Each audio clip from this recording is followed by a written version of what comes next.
Orang-orang yang melingkari arena melihat dua kejadian yang mengerikan dan terjadi pada saat yang hampir bersamaan itu, terdiam seperti patung.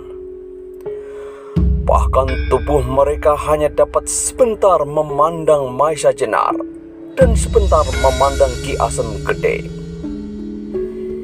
yang sudah mengeluarkan seluruh tenaganya itu kemudian menjadi lemas dan terduduk di atas tanah.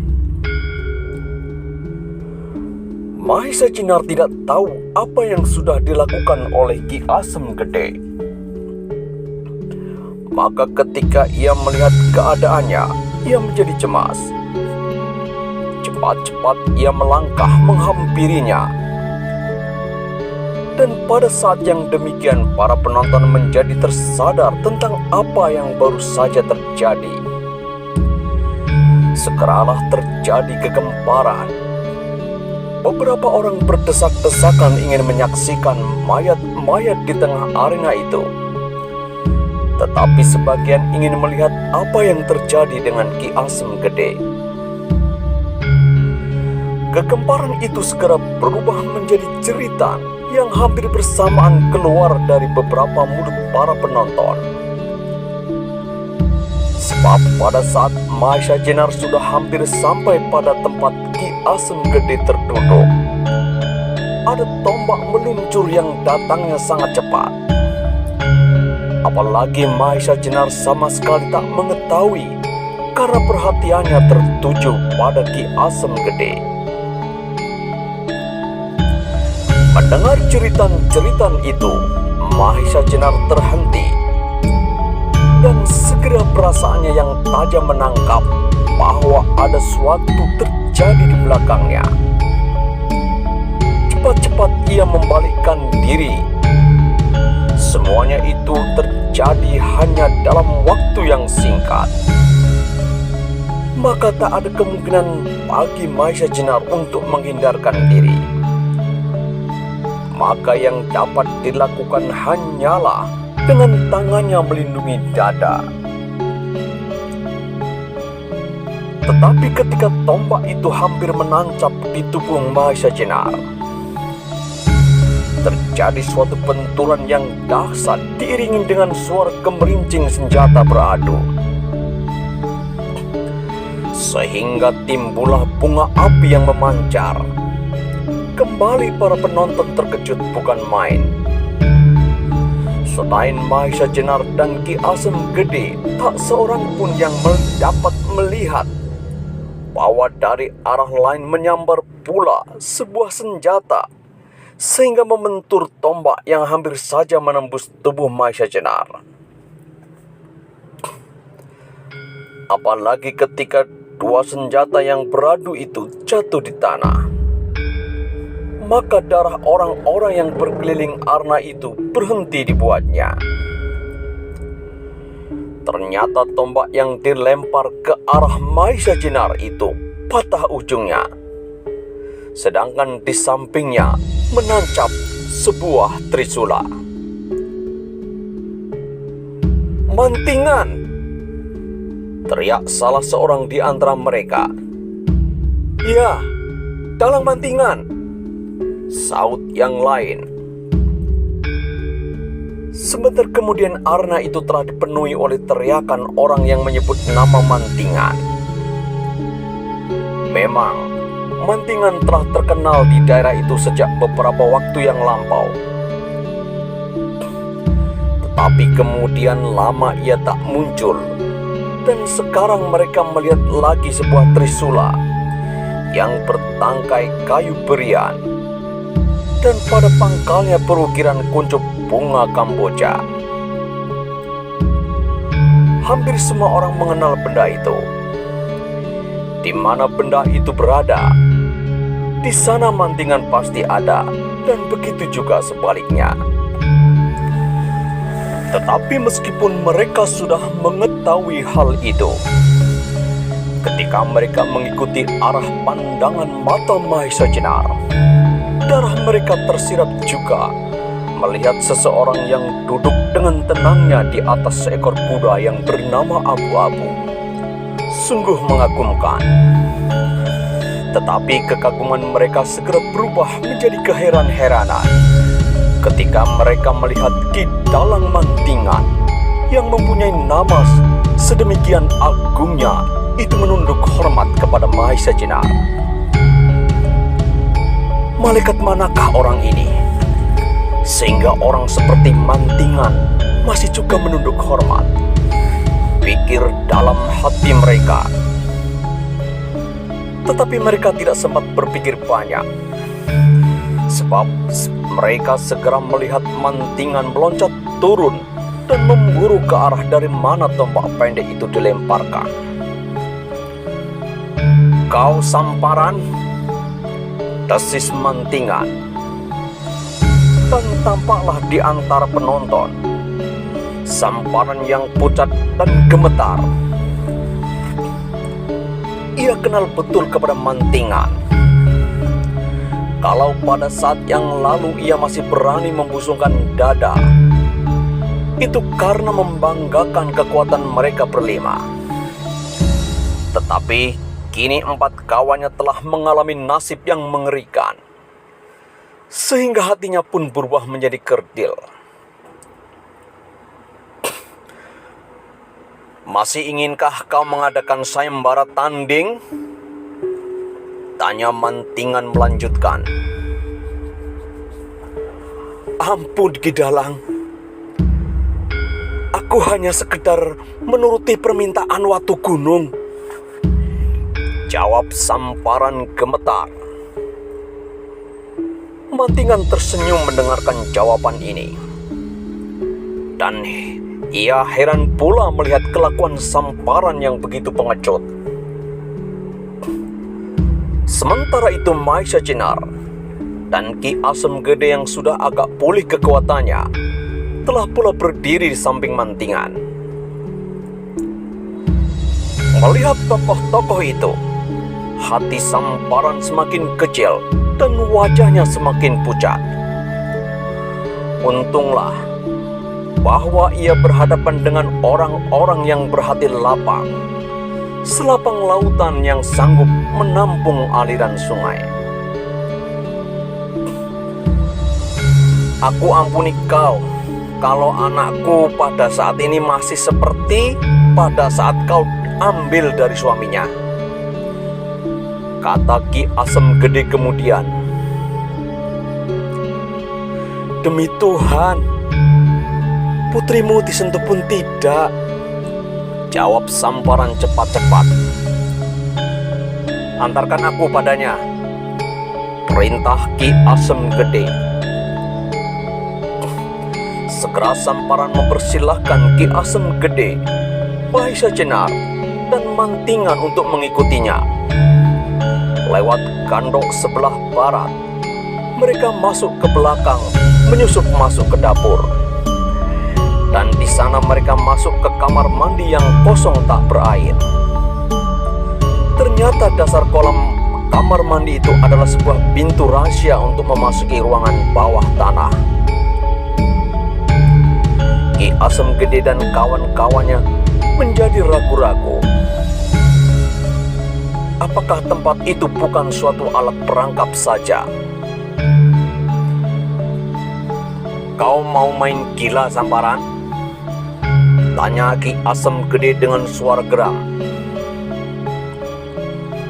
"Mana aku berani berbuat sesuatu terhadap kalian," sahut Samparan bersungguh-sungguh. Meskipun demikian, mereka harus berhati-hati juga.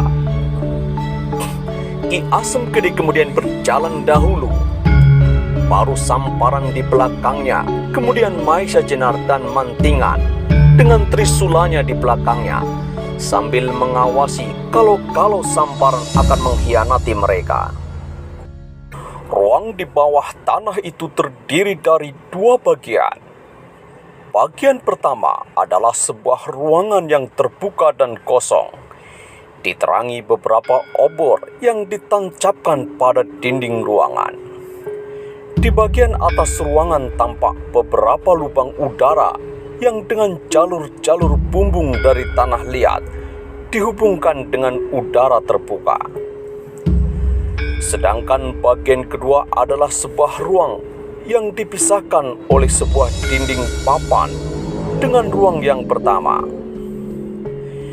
Dinding itu mempunyai sebuah pintu yang kuat dan dikancing dengan sebuah palang kayu yang cukup besar. "Disitulah Nyai Wiro Sopo disimpan oleh Watu Gunung," kata Samparan sambil menunjuk pada palang pintu yang besar itu. Ki Asem Gede jadi tertegun. Ia ragu-ragu untuk membuka pintu itu. Jangan-jangan ada sesuatu yang berbahaya. Rupanya Samparan mengerti isi hati Ki Asem Gede. Maka sambungnya, "Bolehkah aku membukanya, Ki Asem Gede?" Ki Asem Gede masih ragu-ragu sebentar. Tetapi kemudian katanya, "Bukalah. Tapi kamu jangan main gila, Samparan."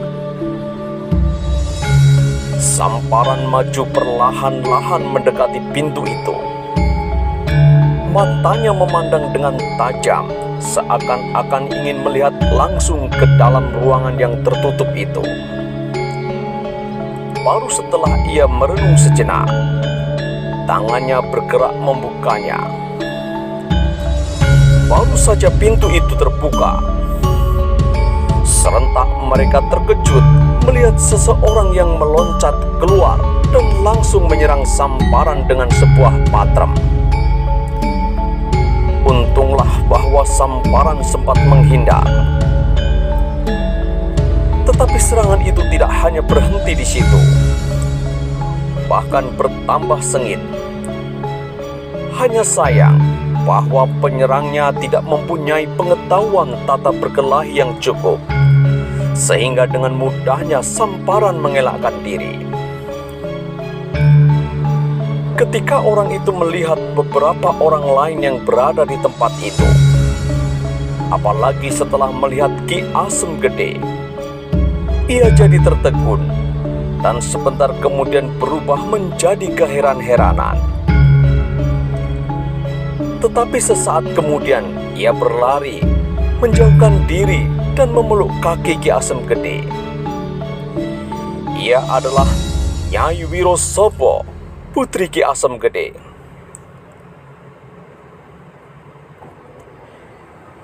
Ki Asem Gede pun memandang putrinya dengan terharu. Dengan susah payah ia berhasil membendung air matanya sehingga tidak mengalir. Baru beberapa lama ia tak mengunjungi putrinya itu. Dan sekarang ia menyaksikan putrinya dalam keadaan yang menyedihkan. Orang-orang yang menyaksikan peristiwa itu, mau tidak mau juga merasa terharu. Bahkan Samparan, seorang iblis yang selama ini tidak mempunyai rasa perikemanusiaan, menyaksikan hal itu dengan suatu perasaan yang aneh. Perasaan yang belum pernah dimiliki. Setelah suasana agak reda, segera mereka keluar dari ruangan di bawah tanah itu. Dan untuk menenangkan perasaan Nyai Wiro Sopo, mereka sementara waktu beristirahat di gandok sebelah barat. "Setan-setan itu tidak berbuat jahat kepadamu, anakku?" tanya Ki Asem Gede kepada putrinya. Nyai Wiro Sopo tidak segera menjawab, tetapi ia memandang Samparan dengan pandangan yang jijik, benci dan penuh kemarahan. Beberapa kali Nyai Wiro Sopo memandang Mahisa Jenar dan Mantingan dengan penuh pertanyaan. Lamat-lamat ia ingat bahwa dengan Mantingan ia pernah berkenalan. Tetapi di mana dan kapan? Sedangkan yang satu lagi sama sekali ia belum pernah melihat. Ki Ki Asem Gede mengerti perasaan putrinya. Maka segera diceritakanlah apa yang sudah terjadi. Dan tiba-tiba saja Nyi Wirosobo berdiri, lalu membungkuk hormat kepada Mahesa Jenar dan Mantingan. Dengan suara yang terputus-putus, ia menyatakan betapa besar terima kasihnya atas pertolongan mereka. Sekaligus ia teringat bahwa Mantingan telah dikenalnya pada waktu mereka masih sama-sama kecil. Tetapi yang kemudian tak lagi pernah bertemu sejak Mantingan mengikuti gurunya ke Warnakerta. Mahesa Jenar dan Mantingan tak habis-habisnya memandangi wajah Nyi Wirosobo. Wajarlah kiranya kalau Watu Gunung tergila-gila kepadanya. Betapa bahagianya orang itu yang telah menerima anugerah Tuhan berupa kecantikan wajah yang sempurna dan keserasian tubuh yang tanpa celah. Mantingan yang pada masa kanak-kanaknya sering bermain dan bertengkar bersama, tidak pernah membayangkan bahwa pada usia dewasanya perempuan ini memiliki kelebihan dari kawan-kawan sepermainan. Tak seorang pun yang mengetahui bahwa Nyi Wirosobo sendiri selalu meratap di dalam hati, menyesali nasibnya yang jelek karena memiliki wajah yang cantik yang telah beberapa kali menjeratnya ke dalam kesulitan-kesulitan yang hampir tak dapat diatasi. Bahkan pada saat yang terakhir ini, ia telah mengambil keputusan bahwa apabila tak ada pertolongan yang datang, ia lebih baik mengakhiri hidupnya dengan sebilah patrem yang berhasil dibawanya di dalam sabuknya, daripada hidup di dalam lingkungan iblis-iblis itu. Setelah perasaan Nyi Wirosobo agak tenang, segera Ki Asem Gede mengajaknya meninggalkan rumah itu. Di luar masih banyak orang yang sejak tadi belum mau meninggalkan halaman itu. Meskipun mereka setiap hari melihat wajah Nyi Wirosobo kalau Nyi Wirosobo kebetulan pergi ke pasar atau ke sawah. Tetapi kali ini mereka ingin juga melihat wajah itu. Wajah yang menjadi sebab berakhirnya kelaliman Samparan dan kawan-kawannya. Ketika Nyi Wirosobo tampak melangkah keluar pintu rumah Samparan, orang-orang berdesak-desakan mengerumuninya. Nyi Wirosobo menunduk malu. Di belakangnya menyusul Ki Asem Gede, Mantingan, Mahesa Jenar, dan kemudian Samparan. Suasana segera menjadi berubah tegang ketika tiba-tiba Mahesa Jenar membalikkan diri dan secepat kilat menangkap tangan Samparan dan diputarnya ke belakang. Samparan terkejut bukan kepala, sambil menyeringai kesakitan. Tangan Mahesa Jenar yang menangkapnya itu begitu erat seperti tanggem besi yang menjepit tangan Samparan. Bahkan tidak hanya Samparan yang terkejut, tetapi juga orang-orang yang menyaksikan, termasuk Ki Asem Gede dan Mantingan. Adakah aku berbuat salah? Rintih Samparan. Kau tidak berbuat salah. Tetapi aku ingin mendapat keterangan dari kau, jawab Mahesa Jenar. Samparan dan orang-orang yang menyaksikan sibuk menduga-duga. Keterangan apakah gerangan yang dikehendaki oleh Mahesa Jenar?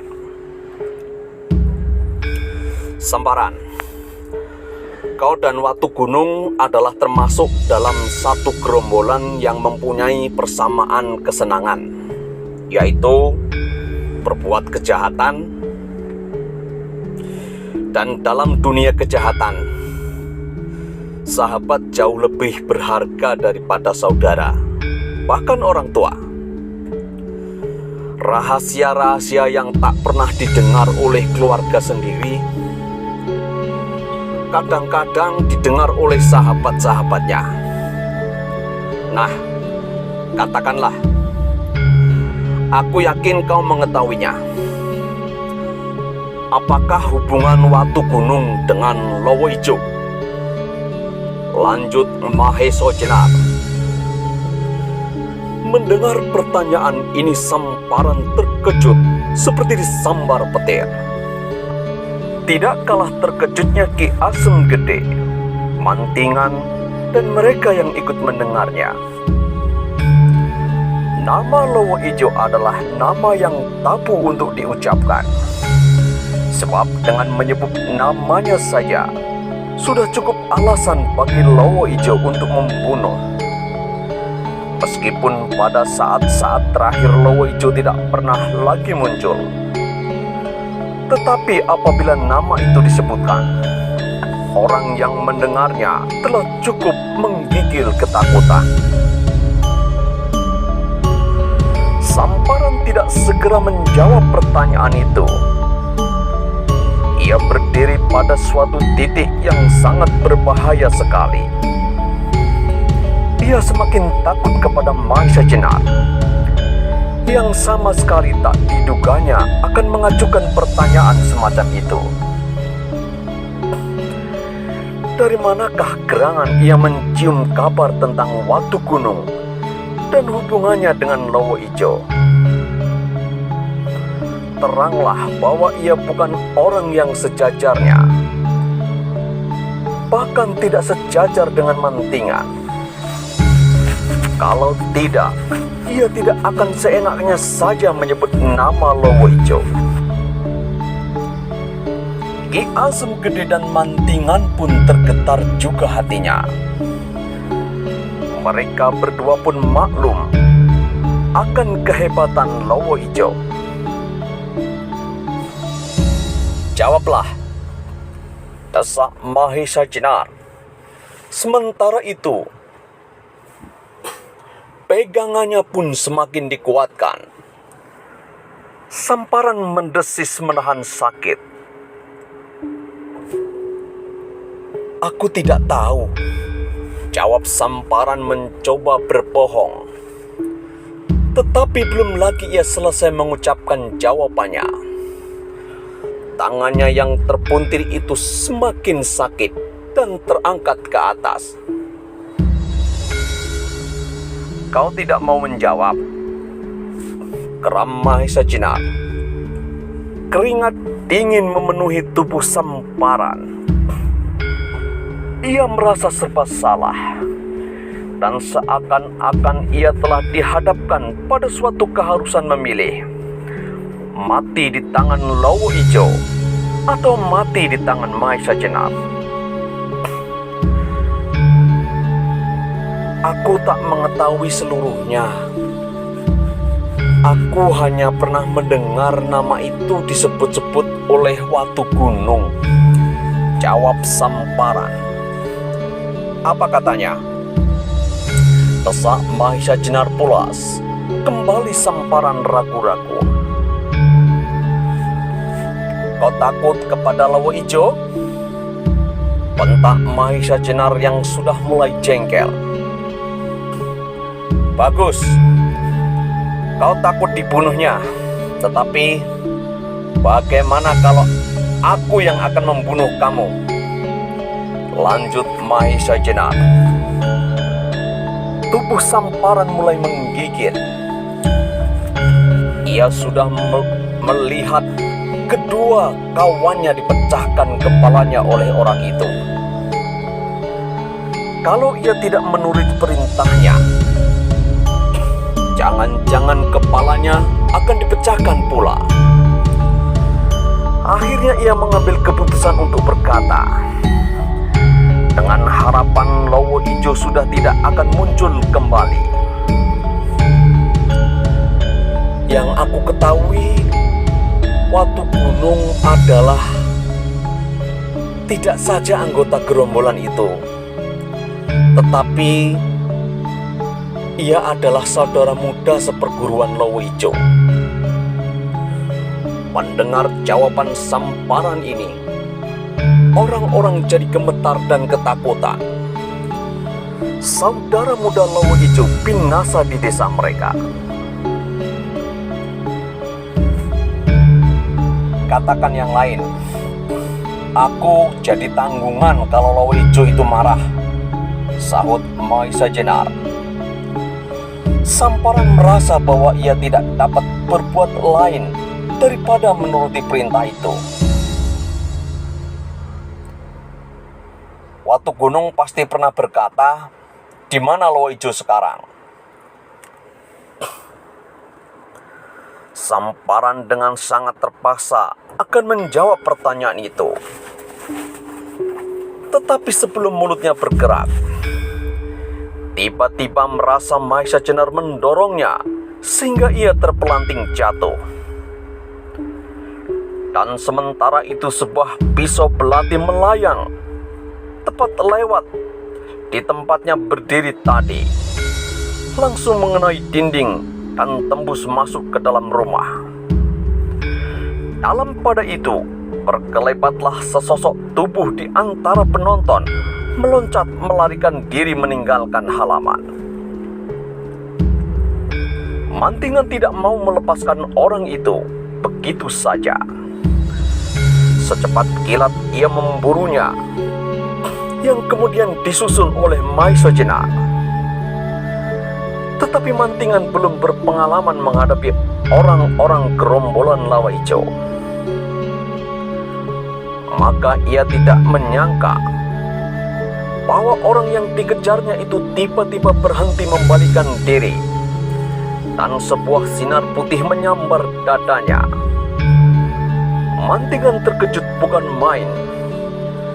Secepat kilat ia memukul sinar putih itu dengan trisulanya. Terdengarlah suara berdentang hebat. Tangan Mantingan yang memegang trisula itu bergetar hebat, sedangkan pisau yang dilemparkan ke dadanya itu berubah arah. Tetapi meskipun demikian, lengannya tergores juga sedikit. Ia tertegun mengalami peristiwa itu. Dan Mahesa Jenar yang melihat darah di lengan Mantingan jadi terhenti pula. Sementara itu orang yang telah melemparkan pisau itu sempat menyelinap di antara pepohonan dan menghilang. Dari kejauhan terdengarlah gema suara orang tertawa. Suara itu mengiris ulu hati seperti suara ringkikan hantu kubur. Lowo Ijo telah datang, desis Mahesa Jenar. "Diakah itu Lowo Ijo?" tanya Mantingan. "Mungkin saja, tetapi setidak-tidaknya salah seorang dari gerombolan itu," jawab Mahesa Jenar. "Aku ingin suatu kali dapat bertemu dengan Lowo Ijo." "Nah, lupakan dia Kakang Mantingan untuk sementara. Marilah kita kembali. Mungkin Samparan dapat menunjukkan tempatnya," lanjut Mahesa Jenar. Maka segera mereka kembali ke rumah Samparan. Tampaklah orang-orang yang masih berdiri di halaman itu berwajah pucat ketakutan. Beberapa di antaranya menggigil, terduduk tak berdaya. Apalagi waktu terdengar suara tertawa itu dari kejauhan. Ketika Ki Asem Gede melihat tangan Mantingan berdarah, cepat ia berlari menyongsongnya. "Kau terluka, Mantingan?" tanya Ki Asem Gede. Mantingan mengangguk mengiyakan. Cepat-cepat Ki Asem Gede memeriksa luka itu. Dan sebentar kemudian tampak ia mengangguk-angguk. Tidak beracun, umannya. Karena itu marilah kita lekas meninggalkan tempat ini dan menyerahkan kembali anakku kepada suaminya. Sementara itu aku dapat mengobati luka adimantingan yang untung tidak berbahaya, kata Ki Asem Gede.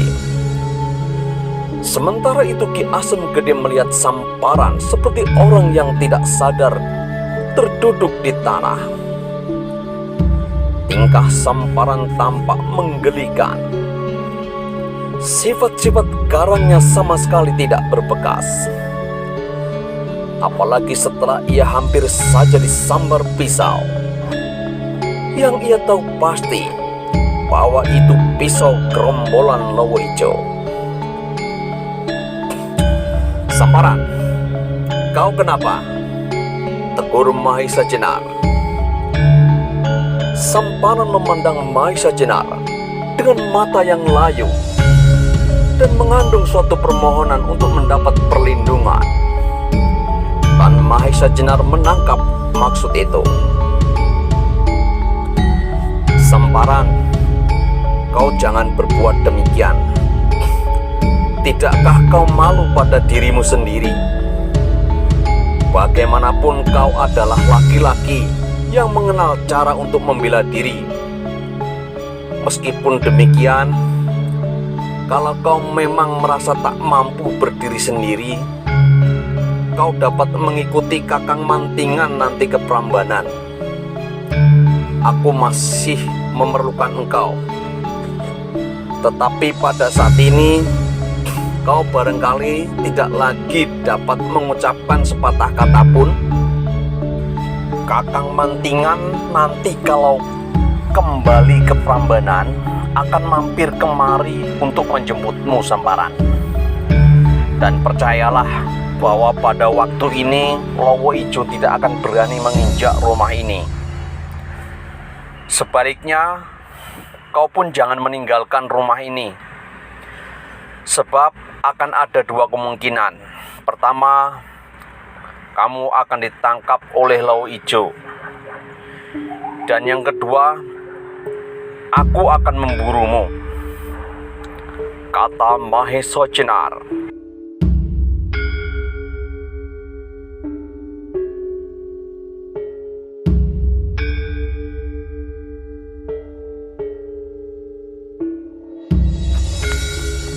Bagaimanakah kisah selanjutnya?